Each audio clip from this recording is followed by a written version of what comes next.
Shalom Bapak Ibu yang dikasih Tuhan, kita jumpa kembali dalam FWF Osaka, Filmon Wongso Fellowship, obrolan santai keluarga Allah. Malam hari ini hamba Tuhan yang dipercaya untuk membawakan firman Tuhan, yaitu Bapak Pendeta Joni Pakiti. Beliau akan membawakan topik nama yang dibenci dan dicintai. Waktu saya serahkan kepada hambanya, Pak Pendeta Joni Pakiti. Silakan Pak. Ya, shalom Bu Ayu, shalom semua bapak-bapak dan ibu-ibu yang ada di FF yang saya kasihi dalam Kristus Yesus. Malam hari ini saya bersyukur saya diberi kesempatan untuk bisa share firman Tuhan. Tentu saya bukan lebih baik dari saudara, tapi kita akan sama-sama belajar firman Tuhan yang menjadi kebutuhan rohani atau kehidupan rohani kita, roh kita, sehingga kehidupan rohani kita boleh terbangun kuat, ya. Dan dengan kekuatan kehidupan rohani ini kita bisa mengalahkan hal-hal daging yang coba mau menguasai kehidupan kita. Karena daging ini adalah tubuh atau daging ini hanya sementara. Paling lama dia bisa tinggal dalam kita ini hanya 70-80. Tapi daging ini bisa menarik, ya, bisa menarik kita kepada kebinasaan, ya, dengan segala tipu daya dan keinginan-keinginan daging ini. Maka supaya tubuh atau daging ini tidak bisa menarik kita kepada kebinasaan, maka kita akan bangun manusia roh kita supaya tetap kuat, dan manusia kita, roh kita ini boleh mengalahkan keinginan-keinginan daging. Nah, puji Tuhan, malam hari ini saya sudah sampaikan ke Bu Ayu bahwa tema saya adalah nama yang dibenci dan nama yang dikasihi. Tentu kita tidak bicara nama yang lain, tapi kita akan bicara satu nama yang menjadi sebuah perhatian sejak dari dulu sampai sekarang. Nama ini disukai tapi juga dibenci. Nama ini dari dulu diselidiki orang, ya. Sebab hanya nama ini, nama yang menjamin keselamatan. Tetapi hari-hari terakhir, nama ini mulai ditolak, ya. Nama ini mulai disamakan seperti iblis, ya. Nama ini bukan lagi disamakan, tapi sudah dikatakan bahwa nama ini adalah nama yang tidak boleh lagi disebut. Bahkan ada satu penulis, saudara kasih dalam Kristus Yesus, dari kelompok seorang Yahudi. Dia karena ada sebuah kebencian yang terjadi pada zaman itu, akhirnya dia menulis dalam satu kata. Oke, saya tulis yang nama ini, ya, namanya Yesus. Yesus ini adalah nama yang tidak boleh diingat lagi. Nama ini harus dilenyapkan. Nama ini tidak boleh lagi disebut. Dan kita melihat ada orang yang berkata, ya, dari golongan ini, bahwa Mesias yang disembah oleh kaum Kristen itu Mesias palsu. Nah, ini sebuah kebencian yang terus terjadi, bahkan ada golongan-golongan tertentu yang saat ini bekerja keras menantang nama Yesus, bahwa Yesus itu bukan Tuhan, ya. Yesus itu adalah nama dari seorang yang disamakan seperti setan. Maka saya perlu baca Alkitab ini supaya kita tidak ragu tentang nama Yesus, ya. Saya coba ajak kita untuk melihat Alkitab kita. Kita baca dalam kitab Markus pasal yang ketiga. Jadi segala peristiwa yang mungkin kita dengar hari-hari terakhir tentang nama Yesus yang ditolak, nama Yesus yang dibenci, nama Yesus yang disamakan seperti setan, nama Yesus disamakan seperti antikris, nama Yesus disamakan seperti Lucifer. Nama ini sudah pernah ditulis di dalam Alkitab yang dibenci, ya. Markus pasal yang ketiga, Markus pasal yang ketiga, Wahyu Kalau bisa ini bisa baca, bisa bantu saya baca Markus 3 ayat 21 sampai 22. Markus pasal yang ketiga.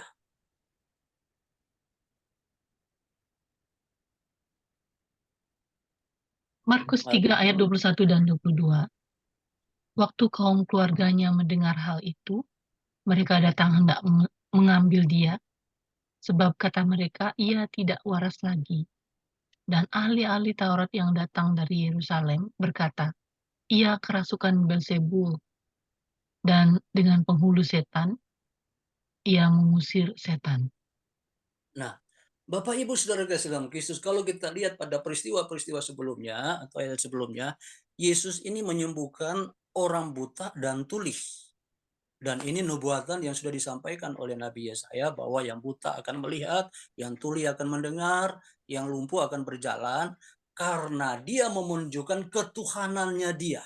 Ya, bahwa dia manusia tapi dia 100% Tuhan yang berwujud sebagai manusia, firman yang berwujud menjadi manusia. Pada waktu dia melakukan itu, apa yang dikatakan? Kaum keluarganya juga bilang bahwa dia sudah ada waras. Kata dawaras ini berarti dia ini sudah gila. Ya. Mereka menilai Yesus ini seperti itu. Nah, kemudian apa yang dikatakan oleh orang-orang Farisi? Orang-orang Farisi juga mengatakan hal yang lebih lagi. Dan ahli-ahli Taurat yang datang dari Yerusalem berkata, ia kerasukan Beelzebul. Kepalanya setan. Dan penghulu setan. Ia mengusir setan. Jadi mereka membuat sebuah sanggahan untuk orang-orang pada zaman itu gak boleh percaya.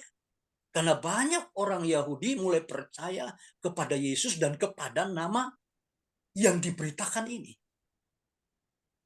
Lalu mereka mulai menyatakan Yesus itu adalah Beelzebul. Yesus itu adalah penghulu setan. Ini yang sedang berkembang sekarang. Apa yang terjadi pada zaman dulu, itu pun terjadi. Nah, kalau pemimpinnya berkata seperti itu, pasti jemaat juga akan menilai seperti itu. Makanya hati-hati kita sebagai pemimpin, tak kala kita salah mengajar tentang nama Yesus, maka kita menjerumuskan banyak jemaat Tuhan kepada kebinasaan. Ya, saya mau ajak kita lagi melihat Matius pasal yang ke-9 ayat 34. Matius pasal 9 ayat 34. Jadi apa yang pernah terjadi dahulu itu akan terjadi juga sekarang. Ya, walaupun kita tidak melihat rupa lagi, tapi nama ini dibenci bukan saja pada zaman dulu, tapi sampai hari ini nama itu dibenci oleh banyak orang. Nah, kita baca Matius pasal yang ke-9:34. Boleh baca? Bu Ayu, minta Matius tolong. 9 ayat 34. Tetapi orang Farisi berkata, dengan kuasa penghulu setan, ia mengusir setan. Nah, orang Farisi berkata, ahli Taurat berkata, dengan penghulu setan, dia mengusir setan. Jadi sebuah cap yang diberikan kepada Yesus, bahwa apapun yang dilakukan di mata mereka, itu adalah hal yang tidak benar. Dan itu datangnya daripada setan. Jadi Yesus ini sudah betul-betul label namanya, itu sudah benar-benar di mata daripada orang Farisi dan ahli Taurat. Dia adalah penghulu setan, ya. Dia adalah Beelzebul, dia adalah orang yang tidak waras. Seandainya itu disematkan kepada saya, ya, atau kepada Anda, bagaimana pikiran Anda? Saya percaya ada sebuah kesedihan. Saya ini lakukan yang baik, tapi kemudian dituduh, ya, disematkan sebuah nama yang betul-betul nama ini tidak layak, gitu. Setan, ya. Belzebul, penghulu. Ini yang terjadi.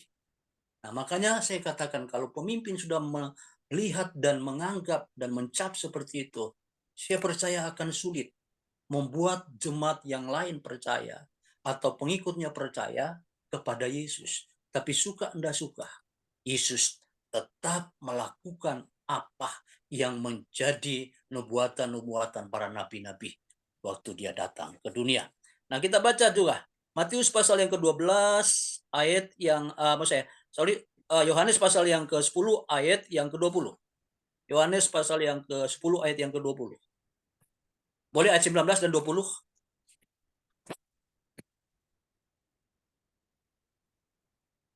Yohanes 10 Ya, ayat 19 dan 20.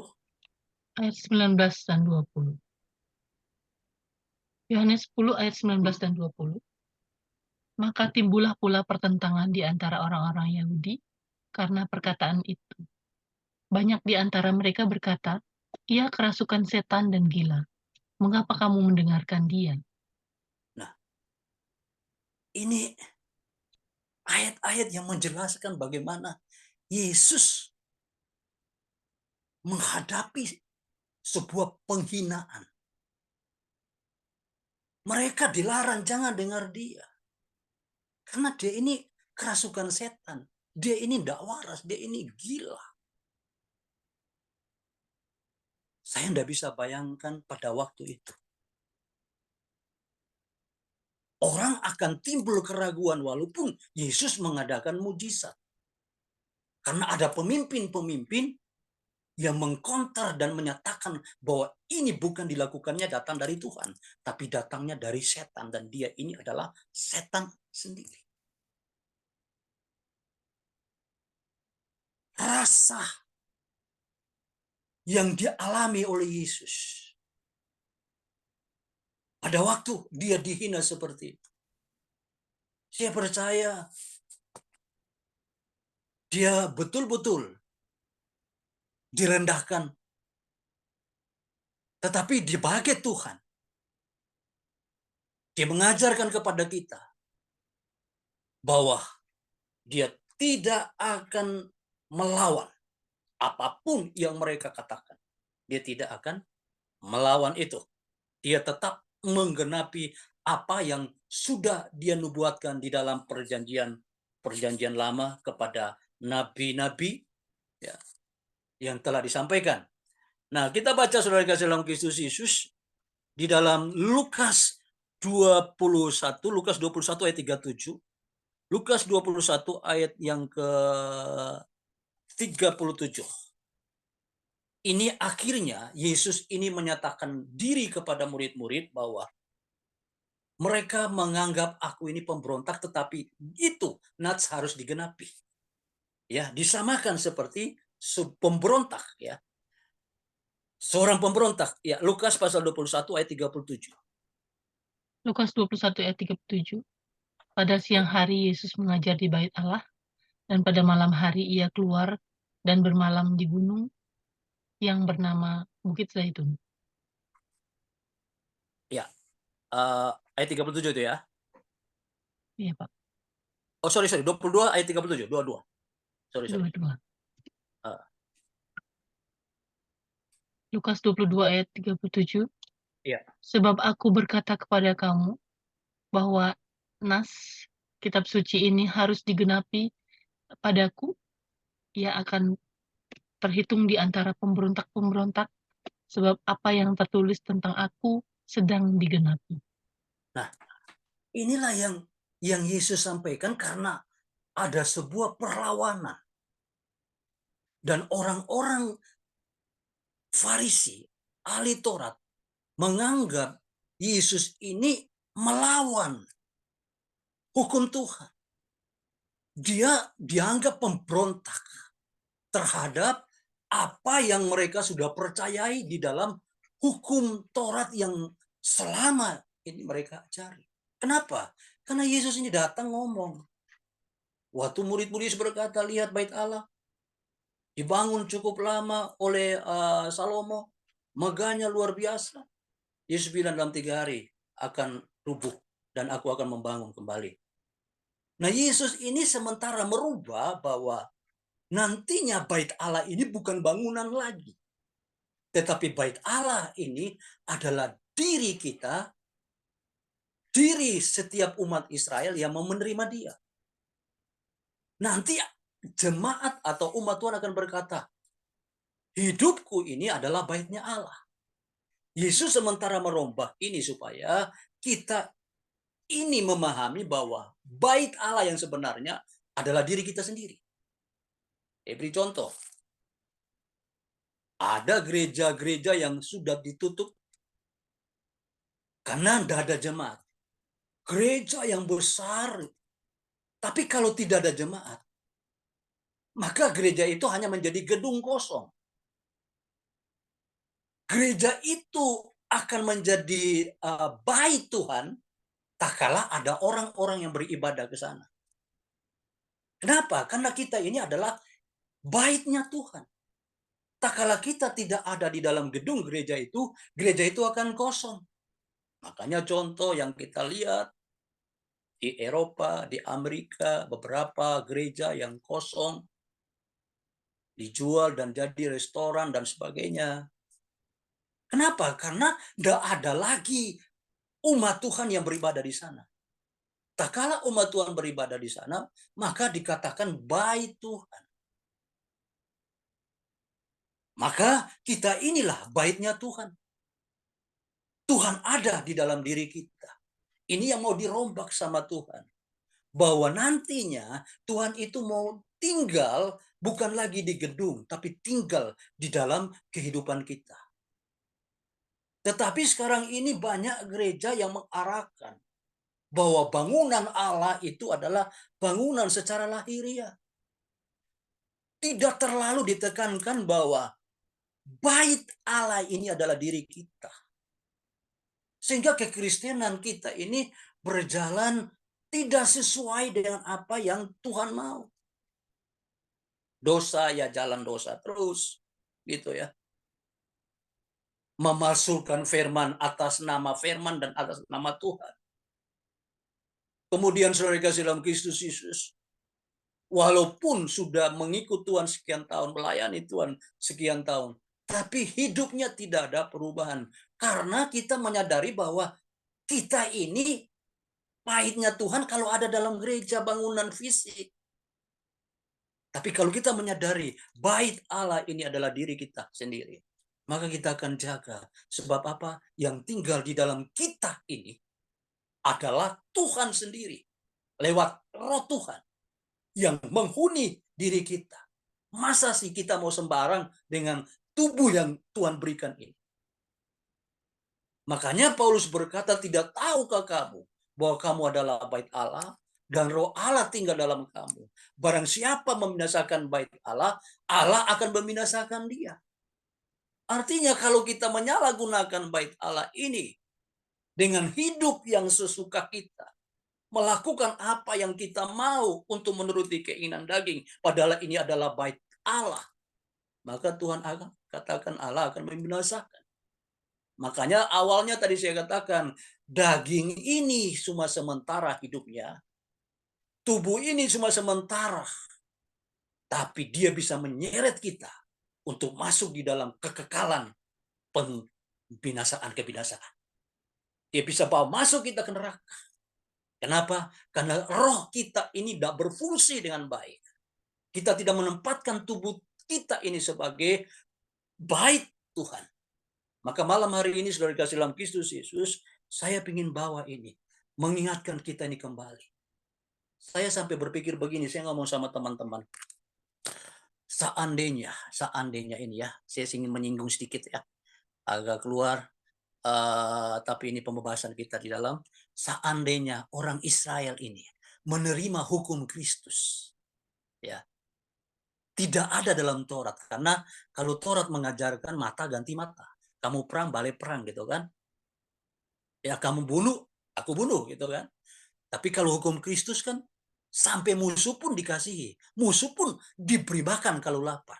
Ini ajaran daripada Yesus Kristus, ajaran perjanjian baru.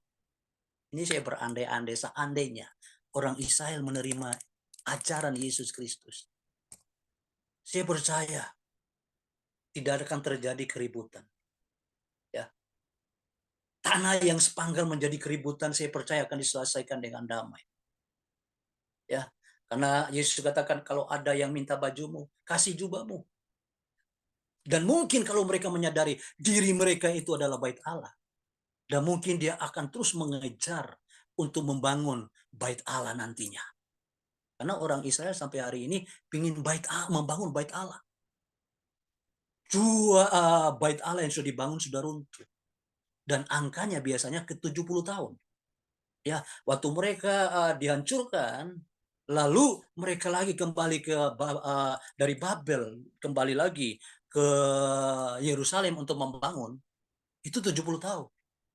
Sesuai nubuatan.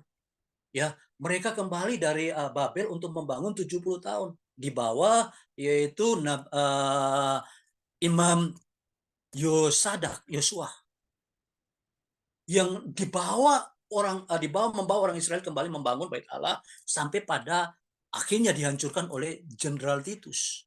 Jenderal Titus pun menghancurkan itu tahun 70. Dan kita coba menghitung setelah Israel merdeka tahun 48. Sekarang ini saudara kasih dalam Kristus Yesus di area 70, belum sampai 80. Angka 70 bagi bangsa Israel adalah sebuah angka di mana mereka pernah hancur, pernah membangun. Apakah angka 70 ini menjadi sebuah kenyataan yang akan terjadi? Kita nggak tahu. Tetapi saya mau katakan bahwa kenapa ini bisa terjadi? Karena hukum Kristus belum bisa diterima oleh kaum Israel. Ini sampai Yesus itu nangis. Coba kita baca Lukas pasal yang ke-19, 41 sampai 44.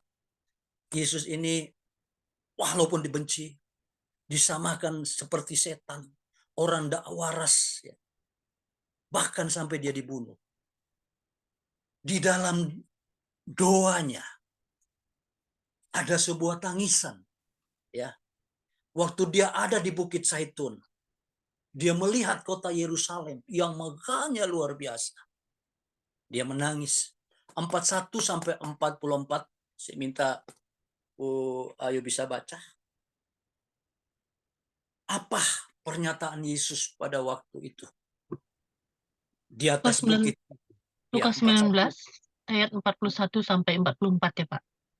Ya. Dan ketika Yesus telah dekat dan melihat kota itu, ia menangisinya. Loh, setelah Yesus telah dekat dan melihat kota itu, kota Yerusalem, dia menangis. Seorang Tuhan sampai menangis. Apa yang diungkapkan dalam tangisan itu? Coba kita baca selanjutnya. Katanya, "Wahai, betapa baiknya jika pada hari ini juga engkau mengerti apa yang perlu untuk damai sejahteramu. Tetapi Ya. sekarang hal itu tersembunyi bagi matamu." Terus Ayat 40, sorry. 43. Ayat 43, sebab Ya. akan datang harinya bahwa musuhmu akan mengelilingi engkau dengan kubu, lalu mengepung engkau dan menghimpit engkau dari segala jurusan. Ya. Terus 44, dan mereka akan membinasakan engkau beserta dengan pendudukmu, dan pada tembokmu mereka tidak tidak ada. akan membiarkan satu batu pun tinggal terletak di atas batu yang lain, karena engkau tidak mengetahui saat bagaimana Allah melawat engkau. Ini Yesus sampai menangis melihat kota Yerusalem. Dia ngomong seperti ini. Wahai, betapa baiknya jika pada hari ini engkau mengerti apa yang perlu untuk damai sejahtera. Orang Israel tidak memahami bahwa ada juru selamat yang membawa damai sejahtera bagi bangsa ini, yaitu Yesus Kristus, Tuhan yang telah menjelma menjadi manusia. Tapi mereka menolak, mereka menghina dengan kata-kata yang tadi sudah kita baca, bahkan mereka membunuh. Ya. Tetapi hal itu tersembunyi, ya. Tetapi sekarang hal itu tersembunyi bagi matamu. Ayat 43, Yesus mulai berkata, sebab akan datang harinya bahwa musuhmu akan mengelilingi engkau dengan kubu, lalu mengepung engkau dan menghimpit engkau dari segala jurusan. Dan mereka akan membinasakan engkau beserta dengan pendudukmu, dan pada tembokmu mereka tidak akan membiarkan satu pun batu yang tertinggal di atas batu yang lain, karena engkau tidak, ya, karena engkau tidak mengetahui saat bila mana Allah melawan engkau. Gak ngerti, makanya orang Israel dikatakan punya mata tidak bisa melihat, punya telinga tidak bisa mendengar. Kenapa? Sampai Yesaya berkata, ya Tuhan berfirman kepada saya, sampaikan firman Tuhan. Tapi mereka mengerti jangan. Menganggap tidak boleh. Kenapa? Mata mereka ini melihat, tapi tidak mengerti bahwa Tuhan yang ditulis di dalam Taurat yang mereka baca, mestinya mereka tahu ini Tuhan loh yang sudah datang sebagai manusia. Tapi mereka tidak bisa percaya, masa si Tuhan mesti jadi manusia? Apalagi dia mengakui anak Allah. Hukum kami mengajarkan kalau ada yang mengaku anak Allah, hukumnya adalah mati. Nah, Yesus ini datang rupa sebagai manusia. Ambil gambarnya dia yang dia berikan kepada manusia. Allah mengatakan, marilah kita ciptakan manusia segambar dengan dirinya dia. Nah, sekarang dia datang sebagai gambarnya dia dalam wujud manusia, ditolak oleh mereka. Dan Yesus katakan, akan datang musuh akan mengepung dari segala arah, akan menghancurkan bahkan tidak satu batu pun yang tersusun dan batu yang lain. Dan itu terjadi tahun 70. Jenderal Titus dari Romawi menghancurkan, membunuh, dan mencerai-berai. Sampai terus-menerus ada penderitaan bagi bangsa Israel. Ditolak di mana-mana. Kita tahu bahwa Hitler membunuh banyak orang-orang Yahudi. Kenapa? Penolakan. Yesus sudah menangis. Dia tahu bahwa akan dialami sebuah penderitaan yang sangat umat ini. Tapi bangsa Israel keras. Yesus datang untuk menyelamatkan. Makanya Yohanes pasal yang ke-1, ayat yang ke-11. Dia datang kepada milik kepunyaannya. Tetapi milik kepunyaannya menolak. Karena itu ayat 12, kepada siapa yang menerima saja. Pada siapa saja yang menerima dia. Dia akan diberi kuasa menjadi anak-anak Allah. Kenapa? Karena miliknya ini menolak dia. Bukan sekedar menolak. Penghinaan-penghinaan yang tadi saya sampaikan, yang kita baca bersama dalam Alkitab itu predikatnya, nama label nama yang mereka taruh dalam pribadi Yesus Kristus seperti itu. Bahkan kita melihat Matius pasal yang ke-27 ayat 29 sampai 34. Matius 27 ayat yang ke-29 sampai 34. Apa yang dilakukan oleh mahkamah agama, ahli Taurat, dan orang Farisi, serta kaumnya sendiri yang mau diselamatkan. Bapak Ibu Saudara kasih dalam Kristus Yesus, inilah yang terjadi. Bukan saja dihina, disamakan seperti setan, ya. Tetapi akhirnya ini terjadi. Ya, kita baca dalam kitab Matius pasal yang ke-27, 29 sampai 34. 29 sampai 27. Matius 27 ayat 29 sampai 34. Mereka menganyam sebuah mahkota duri dan menaruhnya di atas kepalanya, lalu memberikan dia sebatang buluh di tangan kanannya. Kemudian mereka berlutut di hadapannya dan mengolok-olok dia, katanya, "Salam, hai Raja bangsa Yahudi. Salam, hai Raja orang Yahudi."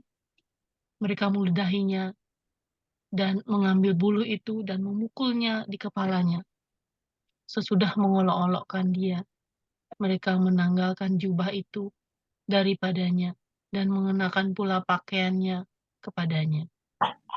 Kemudian mereka membawa dia keluar untuk disalibkan. Ayat yang ke-32. Ya. Ketika mereka berjalan keluar kota, mereka berjumpa dengan seorang dari Kirene. Ya, sampai situ aja mungkin. Ya, sampai Ya. situ aja. Saya baca situ ya. Nah, Bapak Ibu Saudara kasih dalam Kristus Yesus. Sebelumnya kita melihat bahwa setelah disidang oleh Mahkamah Agama, dan dengan teriak mereka berkata, tak kala dia mengakui dia adalah anak Allah. Mereka bilang tidak perlu lagi kita butuh saksi. Sudah jelas apa yang dia sampaikan. Dan hukum bagi kami, dia adalah mati. Pilatus sudah bilang, aku tidak dapat kesalahan. Tapi mereka berkata, bebaskan Barabas, salibkan dia. Darahnya biar kami yang tanggung. Darah biar mereka yang tanggung. Saudara, akhirnya tahun mereka harus menanggung darah itu. Darah yang tidak berdosa yang mereka salibkan. Ayat tadi di bawah pengawasan Mahkamah Agama ahli Torah dan Al-Farisi. Ada penghinaan yang mereka lakukan. Khususnya pada waktu itu tentara-tentara Romawi. Mereka mengayam semahkota dari duri. Taruh di kepala. Kemudian mereka memegang, kasih tangannya bulu atau bambu di tangannya. Lalu mereka menyembah dia, menghina. Inilah raja orang Yahudi. Sebuah penghinaan yang mereka lakukan sambil mereka menyembah. Kemudian mereka ambil bulu itu, lalu mereka pukul di kepala. Pada mahkota yang duri itu dipukul. Ditanggalkan jubahnya. Saudara, diludahi. Itulah yang dialami oleh Yesus. Penghinaan. Bahkan sampai penderitaan. Siapa yang lakukan itu? Mereka yang menolak hukum Kristus. Menolak Tuhan. Dan sampai hari ini, mereka tidak mau. Makanya saya berandai-andai. Ya, kalau seandainya mereka menerima hukum Kristus itu, tidak perlu mereka berjuang untuk membangun bait Allah lagi. Yang lokasinya ada pada saudara-saudara kita yang ada di sana. Masih terbuka luas negara Israel, tanahnya untuk mereka bangun. Tapi bangunan itu bukan lagi menjadi fokus. Tapi yang disadari bahwa diri ini adalah bangunannya Allah. Tapi itu tidak disadari. Sampai hari ini mereka ingin membangun kembali lagi. Saya tahu bukan masalah perbatasan saja. Tapi orang Israel pingin ini. Ini tahun 70 ini. Sudah 70 tahun mereka merdeka mulai 1948. Sekarang sudah jangan sampai melewati tahun 70. Karena setiap tahun 70 ada sesuatu, ada kegerakan sesuatu yang terjadi. Ini yang lagi mereka hadapi gitu loh. Dan kita nggak tahu apakah nanti dengan peristiwa ini akan terjadi. Kita nggak tahu. Tapi kita berdoa semua supaya orang Israel ini boleh percaya kepada Yesus Kristus. Ya, menerima Yesus sebagai Tuhan dan Juru Selamat. Tidak perlu lagi nunggu Mesias yang akan datang. Mereka harus menerima Mesias itu sudah datang di dalam Yesus Kristus. Dan dia akan datang nantinya. Bukan lagi sebagai Tuhan Juru Selamat. Tapi dia datang nanti kedua kali sebagai penghakiman. Penghakim yang menjadi hakim untuk seluruh umat manusia. Semua umat Tuhan, hamba Tuhan akan menghadapi tahta pengadilan Kristus. Nah, saudara, kita melihat bahwa ada mereka-mereka yang mengasihi Tuhan. Ya. Kita tahu bahwa rasul-rasul Contoh Rasul Petrus, Yohanes. Kalau kita baca dalam Kisah Rasul pasal yang keempat ayat 17 dan 18. Tak kala Yesus sudah tidak ada, nama ini dipertahankan sama mereka ya. Kita baca dulu pasal ya Kisah Rasul pasal 4 ayat 12. Kemudian ayat 18, 17 dan 18 Kisah Rasul.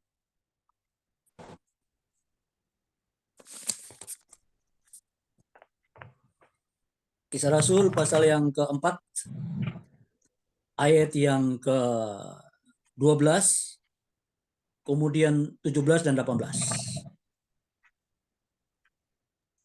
Ya, saya baca aja ya, Bu Ayu ya. Ya, saya baca ayat 12. Dan ini waktu mereka dia perhadapkan di mahkamah agama, ahli Taurat, imam-imam ya.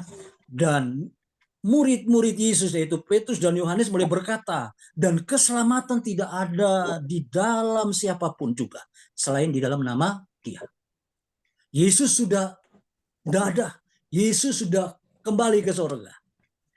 Tapi murid-muridnya yang mencintai Yesus, yang mengajarkan nama Yesus ini, berkobar-kobar. Dan banyak orang juga pada waktu itu yang diselamatkan. Ini yang menimbulkan amarah bagi para ahli Taurat dan orang Farisi, sehingga mereka membawa Petrus Yohanes untuk disidang.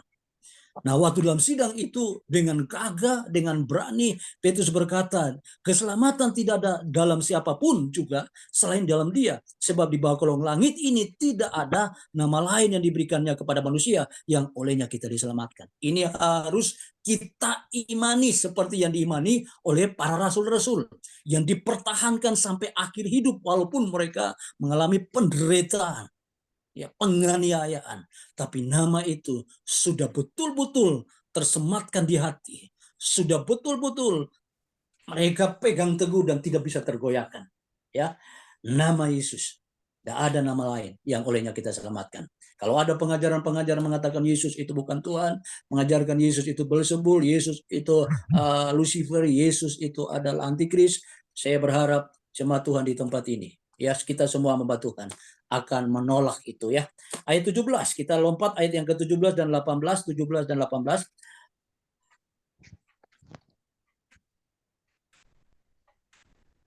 Tetapi supaya hal itu jangan makin meluas, tersiar di antara orang banyak, baiklah kita mengancam dan melarang mereka supaya mereka jangan berbicara lagi dengan siapapun di dalam nama itu. Dan setelah keduanya disuruh masuk, mereka diperintahkan supaya sama sekali jangan berbicara atau mengajar lagi di dalam apa? Nama Yesus. Dilarang keras. Tetapi murid-murid Yesus, mereka terus mengajarkan tentang Yesus. Saya berharap spirit ini ada dalam setiap pribadi hamba Tuhan di tempat ini, tidak ragu lagi tentang nama Yesus, dan kita terus beritakan tentang nama Yesus. Kita bukan bawa mereka menjadi Kristen, tapi paling tidak kita memperkenalkan nama Yesus. Karena kekristenan tidak menjamin kita untuk selamat. Karena banyak orang Kristen juga berjalan di luar dari kehendak Tuhan, melakukan hal-hal yang masih hal dosa. Ya, Kristen ini, saudara kasih dalam Kristus Yesus, adalah sebuah agama. Sebenarnya kalau Kristen kita menyadari adalah pengikut Kristus, maka kita mengikuti apa yang diperintahkan Kristus. Tapi kan tidak. Sekarang sebaliknya. Banyak yang tidak mengikuti sesuai dengan perintah Kristus. Maka kita kembali lagi bahwa kita akan mengajarkan kepada siapapun juga tentang nama Yesus. Nama Yesus, nama Yesus. Di satu sisi mereka ada yang membenci, satu sisi ada orang yang mencintai nama Yesus dan menyelidiki nama Yesus, mencari nama ini. Dan inilah yang menjadi tanggung jawab kita untuk kita beritakan terus-menerus ya. Nah, kita melihat Paulus juga, kita melihat murid-murid yang lain ya. Paulus juga berkata, saudara kasih dalam Kristus Yesus, di dalam Filipi pasal yang kedua ya. Filipi pasal 2 ayat 10 dan 11. Filipi pasal yang kedua 10 dan 11. Setelah dia juga menerima Yesus. Ya, kita tahu perjalanan Paulus, kita tidak perlu lagi menjelaskan saat ini, tapi kita tahu bagaimana seorang Paulus ini. Ya, dia betul-betul ahli Taurat ya, yang diajar dengan luar biasa. Tapi setelah dia terima Yesus, dia ditangkap Yesus, menerima Tuhan, apa yang dikatakan? Dia tahu bahwa nama ini, nama yang harus diperjuangkan ya. Di dalam Filipi pasal yang ke-2 ayat 10 dan 11. Ya, Bu Ayu bisa baca saya? Bantu saya baca. Filipi 2 ayat 10 dan 11. Supaya Ya. dalam nama Yesus bertekuk lutut segala yang ada di langit dan yang ada di atas bumi dan yang ada di bawah bumi. Dan segala lidah mengaku Yesus Kristus adalah Tuhan bagi Nah, kemuliaan Allah Bapa. Yesus Kristus adalah Tuhan. Ya. Supaya dalam nama Yesus semuanya bertekuk lutut mengaku ya, baik di langit, di bumi, di bawah bumi, mengaku bahwa Yesus Kristus adalah Tuhan. Tidak ada lagi kita katakan bahwa Bapa, Anak, Allah, Yesus beda. Yesus Kristus adalah Tuhan. Ini yang kita harus betul-betul pertahankan ini. Bahwa Yesus Kristus adalah Tuhan. Jangan sampai kita lepaskan. Karena beberapa orang sudah saya melihat bahwa mereka melepaskan. Sulit sekali mereka kita arahkan untuk berdoa dalam nama Yesus. Kenapa? Karena mereka menerima pengajaran-pengajaran Bapa Yahweh. Tak kala orang mulai menerima pengajaran-pengajaran Bapa Yahweh, nama Yesus sedikit demi sedikit akan terkikis. Sedikit demi sedikit akan mereka tinggalkan. Bahkan sangat tragis. Para pengikut-pengikut ini dan pengajar-pengajar ini mulai mengajar bahwa Yesus itu bukanlah Tuhan. Padahal Paulus mengatakan, dalam nama Yesus, lutut akan bertelut, mulut harus mengaku, Yesus Kristus itu adalah Tuhan. Tidak ada. Makanya di dalam Roma pasal 8 ayat 35 sampai 39, itu Paulus memberitakan Yesus, dia sampai ngomong, tidak ada yang bisa pisahkan aku dari kasihnya Yesus Kristus. Dari nama Yesus Kristus itu. Penindasankah, ketelanjangankah, kelaparankah, pedangkah, apa saja. Dia tidak mau dipisahkan dari kasih dan nama Yesus Kristus itu. Karena dia tahu nama ini nama penyelamat. Bahkan dia pernah didatangi Tuhan sendiri. Dan dia lihat. Dan dia tahu itu. Bahwa Yesus adalah Tuhan. Masa kita mesti ragu dengan ajaran-ajaran sekarang? Kenapa saudara kasih? Dulu kita jarang mendengar bahwa Yesus itu disamakan seperti antikris, disamakan seperti setan, ya, disamakan seperti Lucifer. Jarang, tapi sekarang Anda lihat banyak ya, banyak pengikutnya. Bahkan mereka tertawa. Mereka ngomong, bagi kamu yang ikut Kristus, ya, kalian harus percaya kepada Bapa Yahweh dan baptis, yaitu baptis pembaharuan. Kalau enggak, mau enggak kalian ke sorga? Diikuti sama setan itu. Yesus dibilang setan ya. Tidak akan mungkin kalian bisa ke sorga. Malah setan itu akan membawa kamu ke neraka. Yesus dibilang setan akan membawa ke neraka. Kasihan saudara selamat. Ini pengajaran yang sekarang berkembang. Dan banyak para hamba Tuhan mulai kena virus pengajaran ini. Kami tim ini suka lakukan ini seminar-seminar. Dan teman-teman hamba Tuhan sering katakan begini, Pak, tolong buat seminar. Karena kita tidak paham ini. Pengajaran-pengajaran sekarang ini. Dan banyak teman-teman yang sudah kejebak ke situ.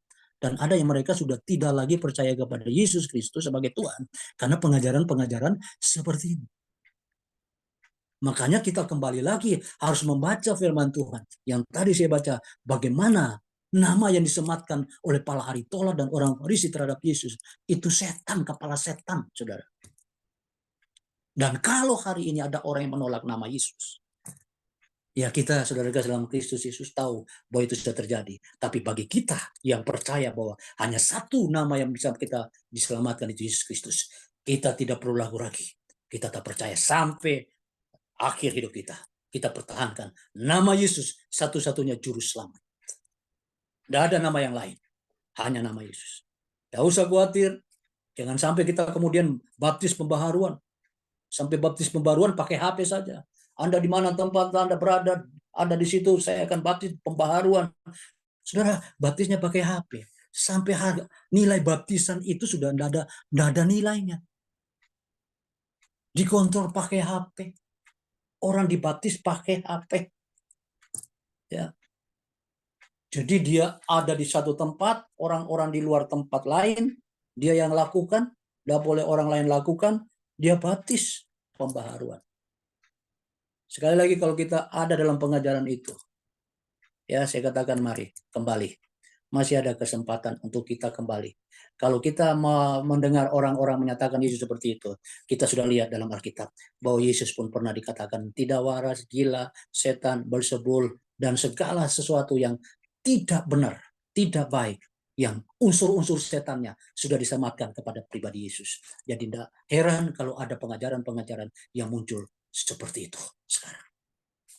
Bahkan saudara kasih dalam Kristus Yesus, ya, murid-murid mempersiapkan diri untuk menderita. Karena Yesus sudah bilang di dalam Matius 24 ayat yang ke-9, banyak orang akan menyerahkan kamu untuk dianiaya. Mereka akan lakukan, mereka akan benci kamu karena nama. Jadi pada waktu kita memakai nama Tuhan, ada orang yang suka, ada orang yang tidak suka. Tidak peduli. Mereka mau percaya, tidak percaya. Mereka suka, tidak suka. Kita tetap mempertahankan nama Yesus sebagai Tuhan dan Juru Selamat kita. Ya, jadi saudara dikasih dalam Kristus Yesus, ini yang harus kita bawa kembali. Ya, Paulus ini menjelaskan banyak tentang nama Yesus.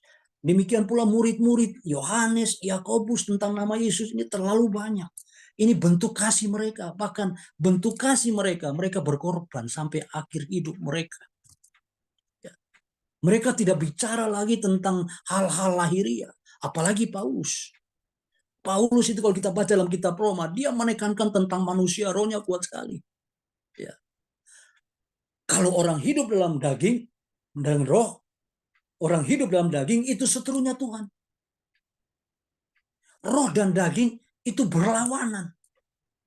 Maka tidak bisa kita hidup di dua posisi ini. Kita mix roh dan daging. Tidak bisa kalau roh, daging. Artinya bahwa walaupun kita masih ada tinggal dalam daging, tapi daging ini tidak bisa menguasai kita.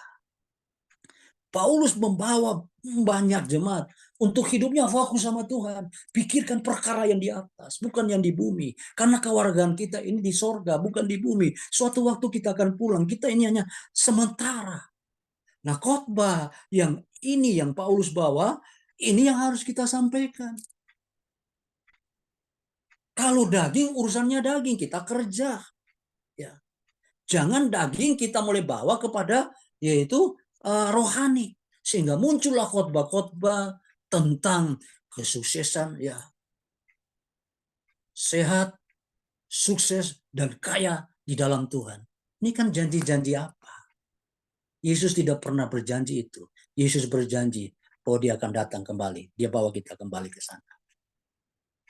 Dia pergi dan memberikan kita kepada itu Roh Kudus. Karena Roh Kudus itu akan membawa kita, menuntun kita kepada kebenaran. Roh Kudus itu akan menghibur kita. Roh Kudus itu akan membantu kita.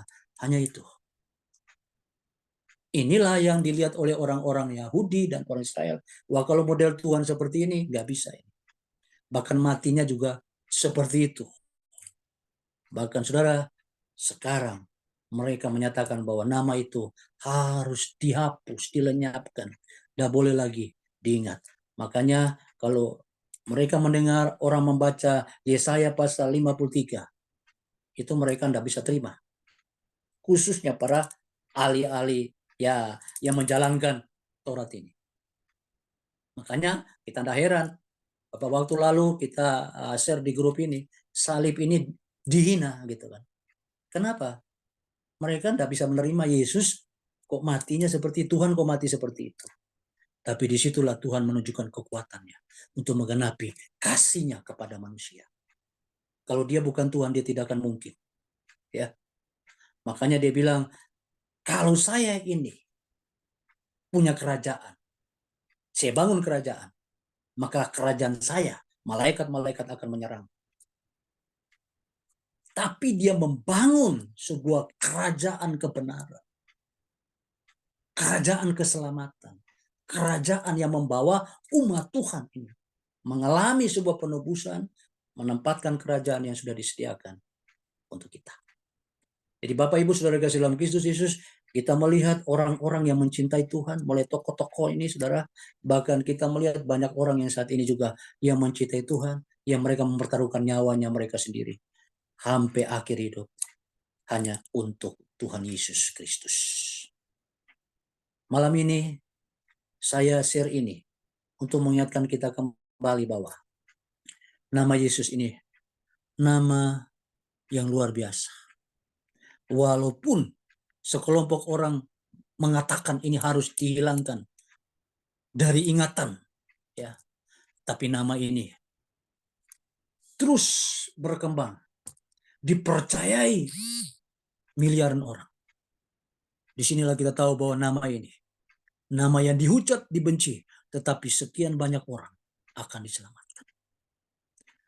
Bapak Ibu Saudara kasih dalam Kristus Yesus, saya percaya nama ini nama yang punya kuasa, yang kita percaya, dan nama ini menjadi garansi kita. Tak kala kita mati, Roh Kudus akan menjemput kita dan membawa kita kepada nama di atas segala nama, yaitu nama Tuhan Yesus Kristus. Puji Tuhan, biar renungan firman Tuhan yang sampai saya sampaikan pada malam hari ini kembali membawa kita untuk mengingatkan kita sekali lagi, saya menegaskan sekali lagi, karena kita menemukan di lapangan banyak teman-teman yang Tuhan mulai menerima pengajaran-pengajaran seperti ini, menolak nama Yesus, kemudian sampai membenci nama Yesus, tidak mau lagi menyebut nama Yesus, dan mereka menganggap nama Yesus sembah atau setan, saudara kasih dalam Tuhan, dan ini harus kita jaga, jangan sampai ada jemaat yang kita layani pun mengalami seperti itu, ya. Jangan sampai, karena sulit sekali mereka keluar dari pengertian yang sudah mereka dapat tentang itu. Mereka paling takut menyebut nama Yesus karena mereka pikir bahwa nama Yesus adalah setan atau sesembah.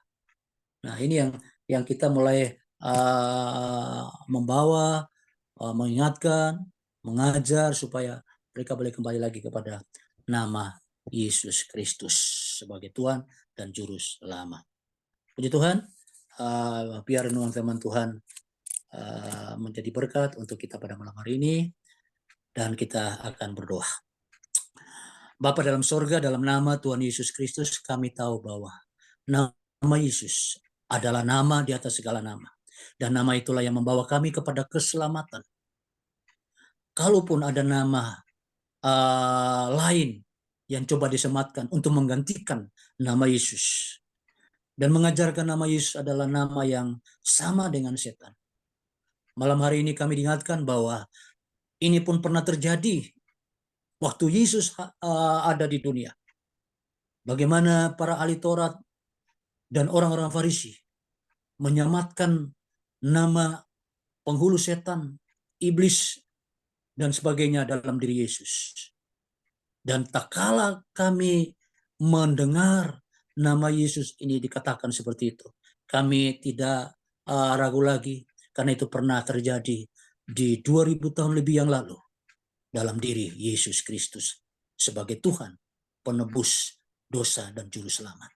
Kami bersyukur malam ini kami diingatkan, dan kalaupun ada jemaat-jemaat yang mungkin terkena dengan pengajaran-pengajaran seperti ini, maka kami akan hari memberikan pengertian-pengertian bagi mereka, supaya mereka juga kembali mempercayai bahwa Yesus Kristus adalah Tuhan, nama yang menjamin kami untuk bisa sampai kepada keselamatan, itu surga yang kekal. Terima kasih.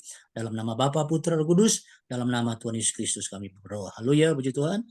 Amin. Amin. Amin. Thank you. Tuhan berkati.